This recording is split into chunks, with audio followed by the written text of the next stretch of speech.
Hello students, welcome to your favourite learning channel the science teacher. आज हम start करने वाले हैं 13.3 force on a current carrying conductor in a magnetic field. तो as usual जो हम करते हैं, इस टॉपिक को स्टार्ट करने से पहले कुछ क्वेश्चंस कर लेंगे जो कि इन टॉपिक से रिलेटेड हैं। Magnetic field due to a current through a circular loop और magnetic field due to a current in a solenoid. तो चलिए सबसे पहला क्वेश्चन यहाँ पर है, उसको देखते हैं। सबसे पहला क्वेश्चन कहता है that consider a circular loop of wire lying in the plane of the table. Let the current pass through the loop clockwise. Apply the right hand rule to find out the direction of magnetic field inside and outside the loop. तो कहता है कि एक table है, उस table पर मान के चलते हैं, चलिए एक टेबल बनाते हैं। इस टेबल पर क्या है? एक सर्कुलर लूप ऑफ वायर है, ठीक है, और इस पर जो है करंट फ्लो कर रहा है, करंट पास कर रहा है। कैसे पास कर रहा है? क्लॉकवाइज। क्लॉकवाइज यानी कि इस डायरेक्शन में, क्लॉक जैसा मूव करता है उस डायरेक्शन में हमारा जो करंट है वो फ्लो कर रहा है। कुछ कंडीशन प्रोवाइड किया हुआ है, बाहर से जो है पोटेंशियल यहाँ पर डिफरेंस लगाया हुआ है, तो उसकी वजह से करंट फ्लो कर रहा है। करंट फ्लो कराने में हम लोगों को कोई दिक्कत नहीं है, ठीक है। चलिए, करंट फ्लो कर रहा है। अब कहता है कि हमें राइट हैंड रूल यहाँ पर देखना है। उस राइट हैंड रूल से हमें फाइंड करना है कि करंट के फ्लो होने की वजह से जो मैग्नेटिक फील्ड बनेगा उसका डायरेक्शन अंदर में और बाहर में कैसा होगा, उसे हमें फाइंड करना है, ठीक है। तो राइट हैंड थंब रूल हम लगाएंगे। तो सबसे पहले हम क्या करेंगे? थंब को इस साइड में करेंगे, ठीक है। अब हम अपने अंगुलियों को कर्ल करेंगे, क्योंकि करंट जो है वो ऐसे फ्लो कर रहा है यहाँ पर। अगर इस जगह से हम फाइंड करना चाहें, अब अगर अंगुली को हम कर्ल करेंगे, राइट हैंड की अंगुलियों को कर्ल करेंगे, तो वो अंदर की ओर जाएगा, यानी कि लूप जो है वो ऐसे बनेगा और उसका डायरेक्शन होगा यहाँ बाहर, यहाँ अंदर। मतलब कि अगर ये लूप है हमारा, अगर ये टेबल है, तो ऐसे अंदर की ओर जाता हुआ और यहाँ से बाहर की ओर निकलता हुआ ऐसे बनेगा।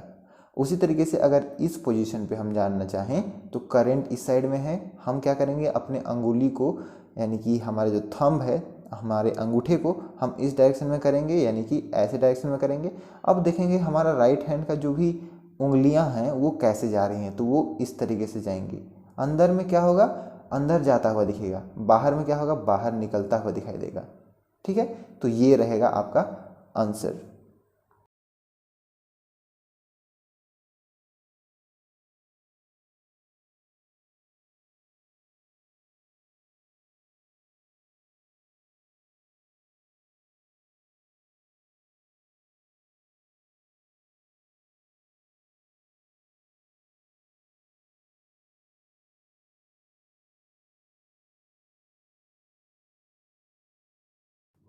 चलिए आगे बढ़ते हैं, क्वेश्चन नंबर 2 में आते हैं। क्वेश्चन नंबर 2 कहता है that the magnetic field in a given region is uniform, draw a diagram to represent it.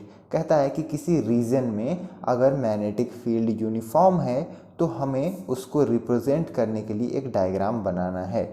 तो मान के चलते कि ये हमारा एक रीजन है, इस पर अगर मैग्नेटिक फील्ड यूनिफॉर्म है, कहने का मतलब कि बराबर बराबर दूरी पर अगर हम डॉट डॉट भी बनाएं या फिर क्रॉस क्रॉस बनाएं तो हमें जो है उसका डायग्राम बन जाएगा यूनिफॉर्म मैग्नेटिक फील्ड को शो करने का। या फिर आप सीधा लाइन भी ड्रॉ कर सकते हो, लेकिन सभी जो है पैरेलल होने चाहिए और इक्वी डिस्टेंस होने चाहिए। तो ये हमारा शो करेगा मैग्नेटिक फील्ड एक रीजन पर जो कि यूनिफॉर्म है। क्लियर है? No worries. चलिए आगे बढ़ते हैं। क्वेश्चन नंबर 3 कहता है चूज द करेक्ट ऑप्शन। हमें कुछ करेक्ट ऑप्शंस चूज करने हैं। किन में से? कहता है कि the magnetic field inside a long straight solenoid carrying current is. हमारे पास में एक लॉन्ग स्ट्रेट सोलेनोइड है जो कि करंट कैरी करता है, तो उसके अंदर में जो मैग्नेटिक फील्ड बनेगा वो कैसा होगा? तो हमने इससे पहले वाले क्लास में डिस्कस किया है कि वो सभी जगह पर, सभी पॉइंट पर सेम होता है, तो ये करेक्ट है। इज जीरो नहीं होगा, decreases as we move toward the end नहीं होगा, increases as we move toward the end नहीं होगा। ये is the same at all point होगा। आई गेस कि आप लोगों को पूरा कंप्लीट समझ में आ गया होगा। चलिए बढ़ते हैं अब हमारे आज के टॉपिक पर 13.3 force on a current carrying conductor in a magnetic field. देखिए, एक करंट कैरिंग कंडक्टर है। करंट कैरिंग कंडक्टर यानी कि जिस कंडक्टर पर करंट फ्लो कर रहा है उस पर क्या फोर्स लगेगा अगर वो मैग्नेटिक फील्ड पर आ जाए। करंट भी फ्लो कर रहा है किसी कंडक्टर पर और उसके सामने में मैग्नेटिक फील्ड भी है। ठीक है, ये जो लाइन हम यहाँ पर देख रहे हैं ये सभी क्या है, मैग्नेटिक फील्ड हैं। ठीक है, मैग्नेटिक फील्ड है और ये जो है ये करंट फ्लो कर रहा है। चलिए रीड करते हैं। सबसे पहले कहता है कि हमने देखा कि इलेक्ट्रिक करंट अगर फ्लो करता है किसी कंडक्टर से तो वो मैग्नेटिक फील्ड प्रोड्यूस करता है। क्या करता है, मैग्नेटिक फील्ड प्रोड्यूस करता है। और ये मैग्नेटिक फील्ड जो है उसके आसपास में जो भी मैग्नेट अगर रखा हुआ हो, जैसे कंपास नीडल से हमने उसे टेस्ट किया था, एक वायर के बगल में कंपास नीडल हमने रखा हुआ था, तो उसके अगर विसिनिटी में आता है तो वो इस मैग्नेट को इफेक्ट डालता है, इस मैग्नेट के ऊपर में इफेक्ट डालता है, यानी कि उसे थोड़ा डिफ्लेक्ट कराता है। और क्यों इसे डिफ्लेक्ट कराता है मैंने आपको एक्सप्लेन करा था। क्यों, क्योंकि यहाँ पर अगर इसमें करंट फ्लो कर रहा है आई इस वायर पर, तो उस वायर पर करंट फ्लो करने की वजह से कुछ मैग्नेटिक फील्ड आ रहे हैं और यहाँ पर इस मैग्नेट का भी अपना कुछ मैग्नेटिक फील्ड है। दोनों मैग्नेटिक फील्ड आपस में टकराएंगे तो एक दूसरे को तो यहाँ पर इफेक्ट डालेंगे ही डालेंगे। मैंने आपको बताया ना, पहले एक्सप्लेन किया है, ये पहले वाली वीडियो सब जाकर देख लो अगर नहीं आपने देखा है तो।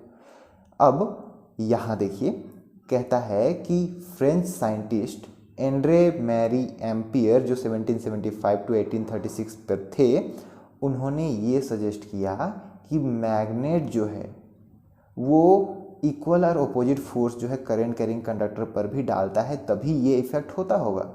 जो मैंने आपको बताया कि अगर किसी के वजह से मैग्नेटिक फील्ड आ रहा है और किसी दूसरा मैग्नेट भी साथ में है, सामने में है, तो इस मैग्नेट का भी मैग्नेटिक फील्ड और इस वायर में करंट फ्लो करने वाले जो मैग्नेटिक फील्ड हैं वो दोनों आपस में इक्वल एंड अपोजिट फोर्स एक दूसरे पर डालते हैं। बातों को समझिए, अपोजिट फोर्स डालते हैं। अगर ये नॉर्थ डायरेक्शन यहाँ पर भी है, इसका भी नॉर्थ डायरेक्शन है, तो दोनों का जो है इक्वल पोल्स हो गए, दोनों जो है एक दूसरे पर इक्वल एंड अपोजिट फोर्स डालेंगे। ठीक है, ये आपका यहाँ पर एक्सपेरिमेंट से फाइंड किया गया। ठीक है, और जो एक्सपेरिमेंट से यहाँ पर फाइंड किया गया वो एक्सपेरिमेंट नीचे है, उसे मैं अभी आपको एक्सप्लेन करूँगा। ठीक है, यहाँ तक आपको क्लियर होना चाहिए कि अगर करंट कैरिंग कंडक्टर किसी मैग्नेट को, किसी कंपास नीडल को डिफ्लेक्ट करता है तो वो इसी वजह से करता है क्योंकि करंट कैरिंग कंडक्टर भी एक अपना मैग्नेटिक फील्ड उस पोजीशन पर, यानी कि इस जगह पर वो अपना शो करता है। ठीक है, जैसे आप अगर दो मैग्नेट को रखते हो साथ में, तो अगर सेम पोल्स हैं दोनों के, दोनों में नॉर्थ नॉर्थ है, तो वो एक दूसरे को जो है यहाँ पर रिपेल करेंगे। इधर साउथ साउथ है तो एक दूसरे को जो है रिपेल करेंगे। लेकिन अगर वहीं नॉर्थ साउथ है तो एक दूसरे को अट्रैक्ट करेंगे। वही यहाँ पर भी हो रहा है। अब हमें यहाँ पर ध्यान देना है कि किस जगह पर नॉर्थ हो रहा है, किस जगह पर साउथ हो रहा है अगर करंट फ्लो कर रहा है तब। और वो हमने कैसे देखा था, राइट हैंड थंब रूल से हम जानते हैं अगर करंट ऐसे फ्लो कर रहा है तो यहाँ से इस तरीके से इसका जो मैग्नेटिक फील्ड बनेगा वो ऐसे डायरेक्शन में बनेगा। और हमें ये भी पता है कि मैग्नेटिक फील्ड लाइन जो बनता है, यानी या फिर मैग्नेटिक फील्ड जो बनता है वो नॉर्थ टू साउथ बनता है। बहुत सारा नॉलेज एक साथ हो गया ना। ये आप याद रखिए कि मैग्नेटिक फील्ड जो है वो नॉर्थ टू साउथ बनता है, और पहले वाले जो वीडियोस हैं उसमें से आपको ये पता है। ठीक है, चलिए आगे बढ़ते हैं आज के टॉपिक पर। एक्टिविटी 13.7 करने को कहता है, जो एक्सपेरिमेंट की बात मैंने यहाँ पर की थी। इस पर क्या है मैं इससे थोड़ा सा आपको एक्सप्लेन करता हूँ। यहाँ जो है एक ये जो है एल्युमिनियम रोड है, छोटा सा एल्युमिनियम रोड है जिसको हैंग किया हुआ है कुछ कंडक्टिंग वायर के साथ में, और उस कंडक्टिंग वायर को कनेक्ट किया हुआ है एक बैटरी के साथ में। ठीक है, और इस पर जो है करंट फ्लो कराया जाएगा। साथ में यहाँ पर एक मैग्नेट आप देख सकते हो, हॉर्स शू मैग्नेट इसे कहा जाता है, क्योंकि घोड़े के जो पैर होते हैं उस पर ये इसी तरीके का उसका जो है शू लगता है, ठीक है। तो ये मैग्नेट हॉर्स से निकाला हुआ नहीं है, ऐसा मत समझिए। ये जो मैग्नेट है ये आपका जो है उस शेप में है, हॉर्स के शू के शेप में है, ठीक है। इस पर क्या है, एक साइड नॉर्थ है एक साइड साउथ है, ऐसे है, नॉर्थ है और साउथ है। तो इस पर जो मैग्नेटिक फील्ड होगा वो नॉर्थ टू साउथ इस तरीके का बनेगा, ठीक है। इतना क्लियर है। तो एक्सपेरिमेंट में ये फाइंड किया गया कि जब मैग्नेट के प्रेजेंस में हम करंट फ्लो कराते हैं और करंट अगर B टू A, यहाँ आप देख सकते हो B यहाँ है, A यहाँ है, B टू A अगर फ्लो करता है तो ये जो एल्युमिनियम रॉड यहाँ पर हमने रखा है वो थोड़ा सा इस साइड में मूव कर देता है, ठीक है ना, थोड़ा सा इस साइड में मूव करता है, लेफ्ट के साइड में, ठीक है। जब करंट कहाँ से कहाँ फ्लो करता है, B टू A, बात समझ में आ रही है।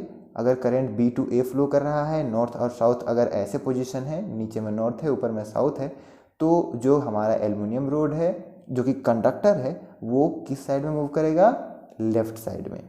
वहीं अगर इसका जो पोलैरिटी है नॉर्थ को ऊपर कर दें या साउथ को नीचे कर दें तो ये जो है इस साइड में मूव करेगा। एक और तरीका है, अगर इस कॉन्फ़िगरेशन को इसी तरीके से रखें, नॉर्थ और साउथ इसी तरीके से रहे, लेकिन करंट का डायरेक्शन को अगर हम लोग बदल दें, करंट के डायरेक्शन को A टू B कर दें, अगर A टू B अगर करंट का डायरेक्शन होता है तो ये जो एल्युमिनियम रॉड है वो इस साइड में मूव करेगा, यानी कि राइट साइड में मूव करेगा। ये एक्सपेरिमेंट से फाइंड किया गया। किससे फाइंड किया गया, एक्सपेरिमेंट से फाइंड किया गया। अब चलिए थोड़ा सा एक्सप्लेनेशन देखते हैं। यहाँ पर कहता है कि जो रोड का डिस्प्लेसमेंट हो रहा है, जो रोड एक जगह से दूसरी जगह मूव कर रहा है, कभी लेफ्ट कभी राइट, वो क्या शो कर रहा है, वो यही शो कर रहा है कि यहाँ कुछ ना कुछ फोर्स लग रहा है। करंट और मैग्नेट यहाँ पर जब है, करंट जब फ्लो कर रहा है और मैग्नेट के प्रेजेंस में वो मूव अगर कर रहा है तो कुछ फोर्स उस पर लग रहा है तभी ना मूव करेगा। कोई भी चीज़ कहीं पर रखा हुआ है, कहीं पर टंगा हुआ है, अगर उस पर कोई भी फोर्स नहीं लगता है तो मूव नहीं करेगा। यहाँ पर ये मूव कर रहा है, यानी कि फोर्स लग रहा है। और साथ में एक और चीज़ हमने देखा कि अगर हम करंट की डायरेक्शन को बदलते हैं तो फोर्स का डायरेक्शन बदल जाता है। अगर हम मैग्नेट के डायरेक्शन को बदलते हैं तो भी फोर्स का डायरेक्शन बदल जाता है। वो तो यहाँ लिखा हुआ नहीं है, बट मैंने आपको बताया कि मैग्नेट अगर हम उसका पोलैरिटी को नॉर्थ को ऊपर साउथ को नीचे कर देते हैं तो भी उसका जो डायरेक्शन है वो चेंज कर जाता है, ठीक है। इतना क्लियर रखिए, इतना समझ में आ गया। सो यहाँ पर लिखा हुआ है कि अगर हम पोल्स को बदलते हैं मैग्नेट के तो फिर से ये ऑब्जर्व किया गया कि जो डायरेक्शन है उस फोर्स का वो रिवर्स हो जाता है। ऑलराइट, ठीक है। नाउ एक बात ध्यान दीजिए कि इस एक्सपेरिमेंट में एक और चीज़ नोटिस किया गया कि अगर यहाँ जो करंट फ्लो करने का जो डायरेक्शन है, करंट फ्लो करने का जो डायरेक्शन है वो अगर परपेंडिकुलर है, राइट एंगल बनाता है मैग्नेटिक फील्ड के डायरेक्शन से, यानी कि नॉर्थ टू साउथ अगर कोई मैग्नेट रखा हुआ है, नॉर्थ टू साउथ मतलब मैग्नेट रखा हुआ है उसका नॉर्थ टू साउथ ऐसा डायरेक्शन है, अगर इसके परपेंडिकुलर बिल्कुल 90 डिग्री के एंगल में अगर करंट फ्लो कराते हैं किसी कंडक्टर को रख करके उस पर, तो उसका जो डिस्प्लेसमेंट होगा वो बहुत ज़्यादा होगा एज कंपेयर कि इसका जो एंगल है वो कुछ और हो। 90 डिग्री पर सबसे ज़्यादा डिस्प्लेसमेंट होता है। अब ये तो हमने यहाँ पर जो है एक्सपेरिमेंट से निकाला, लेकिन कभी भी अगर हम लोगों को सामने में रखा हुआ है निकालना रहेगा तो एक्सपेरिमेंट तो बार बार नहीं करेंगे, या फिर एग्जाम में आएगा तो एक्सपेरिमेंट तो बार बार नहीं करेंगे, उसके लिए कुछ रूल निकाल कर रखेंगे।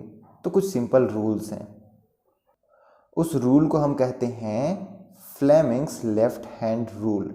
अब देखिए पहले वाले जो रूल था उसमें हमने कौन सा हैंड का यूज किया था, राइट हैंड का। यहाँ हम क्या यूज करेंगे, लेफ्ट हैंड का यूज करेंगे, ठीक है। अब अभी तक जो भी हमने यहाँ पर देखा उस पर हम ये मान के चलते हैं कि वो जो है सभी परपेंडिकुलर थे, ठीक है ना। फोर्स और जो हमारा मैग्नेट था और जो करंट फ्लो कर रहा था वो सभी एक दूसरे के परपेंडिकुलर थे। ये सब मान के चलते हैं ताकि हम लोगों को जो है रिजल्ट फाइंड करने में जो हमारा एक फॉर्मूला है इस ये जो आपका लेफ्ट हैंड आपका अगर आप रखो ऐसे हाथ को, तो आपको जो दिखेगा वो आपको इस फॉर्मूला को, इस सिंपल रूल को फाइंड करने में हेल्पफुल होगा।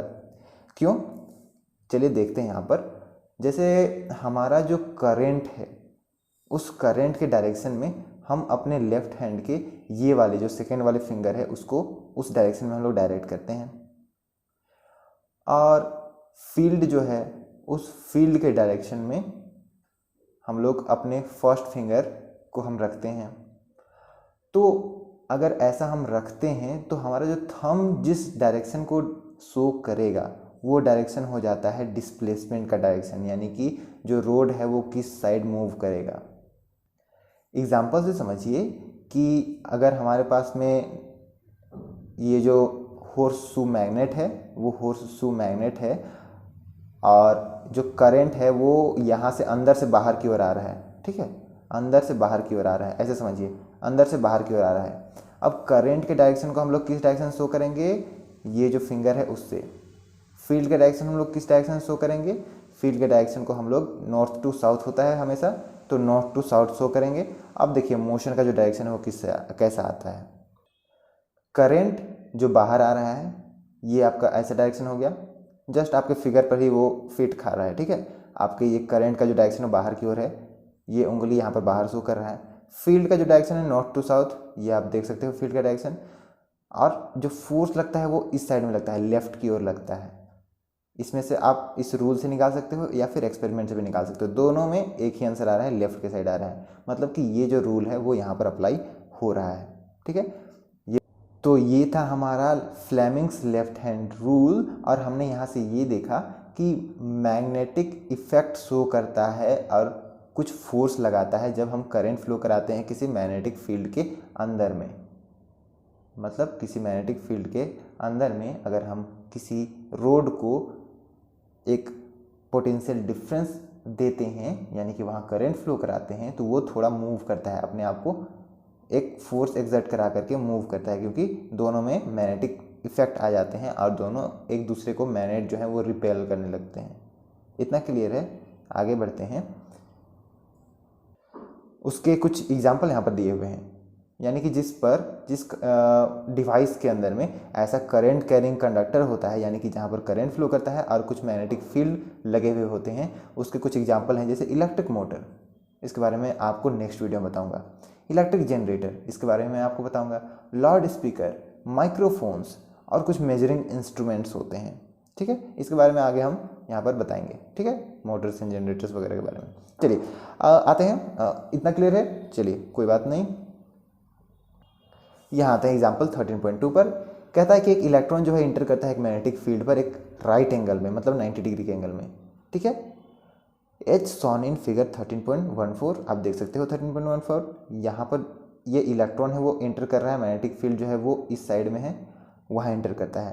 क्वेश्चन पूछता है the direction of force acting on the electron will be. अब इलेक्ट्रॉन पर कैसा डायरेक्शन होगा फोर्स का। इलेक्ट्रॉन अगर मूव कर रहा है ऊपर से नीचे, यानी कि करंट फ्लो कर रहा है नीचे से ऊपर। इलेक्ट्रॉन नेगेटिव चार्ज होता है ना, अगर वो इधर मूव कर रहा है तो जो करंट है वो उल्टा साइड मूव करता है, ठीक है। तो करंट अगर इस साइड में मूव कर रहा है और मैग्नेटिक फील्ड अगर इस साइड में है, तो हम लोग फ्लेमिंग्स लेफ्ट हैंड रूल लगा करके यहाँ पर निकाल सकते हैं कि जो फोर्स का डायरेक्शन होगा वो कैसा होगा। यहाँ पर कुछ ऑप्शंस दिए हुए हैं, to the right, to the left, out of the page, into the page. आप खुद से करके देखो। सबसे पहले आपको क्या करना है, करंट के तरह में जो करंट का डायरेक्शन है, उस करंट के डायरेक्शन में ये जो करंट का डायरेक्शन है, इस पर अपने जो सेकेंड वाले फिंगर है उसको रखना है, ठीक है। सेकेंड वाले फिंगर को आपने रखा, सेकेंड वाले फिंगर को उसी साइड में रखना है। अब जो मैग्नेटिक फील्ड है उस फील्ड वाले डायरेक्शन को जो है आपको रखना है, कैसे, इस साइड में। आप देखोगे, आप ऑब्जर्व करोगे कि जो हमारा फोर्स आएगा, यानी कि जहाँ थंब का जो डायरेक्शन होगा वो इस पेज के अंदर में चला जाएगा। पेज के अंदर कहने का मतलब कि इनटू द पेज, आपको ये डी वाला ऑप्शन सही होगा, इनटू द पेज चला जाएगा। आप करके देखो। सबसे पहले आपको क्या करना है, ये चीज़ सीखना है। सबसे पहले आपको क्या करना है, क्योंकि एग्जाम में आएगा तो आपको आंसर लिखना पड़ेगा ना। सबसे पहले आपको करंट के डायरेक्शन में अपने सेकेंड वाले जो फिंगर हैं उसको रखना है। उसके बाद में जो मैग्नेटिक फील्ड है यानी कि जो फर्स्ट वाला फिंगर है उसको इस डायरेक्शन में रखना है। अब आप देखिए आपका थंब किधर शो कर रहा है, थंब शो कर रहा है अंदर की ओर, इनटू द पेज। क्लियर है? ऑलराइट, तो यहाँ तक अभी रखते हैं। नेक्स्ट वीडियो में हम स्टार्ट करेंगे इलेक्ट्रिक मोटर। ठीक है, तब तक के लिए मिलते हैं। Till then take care, bye bye.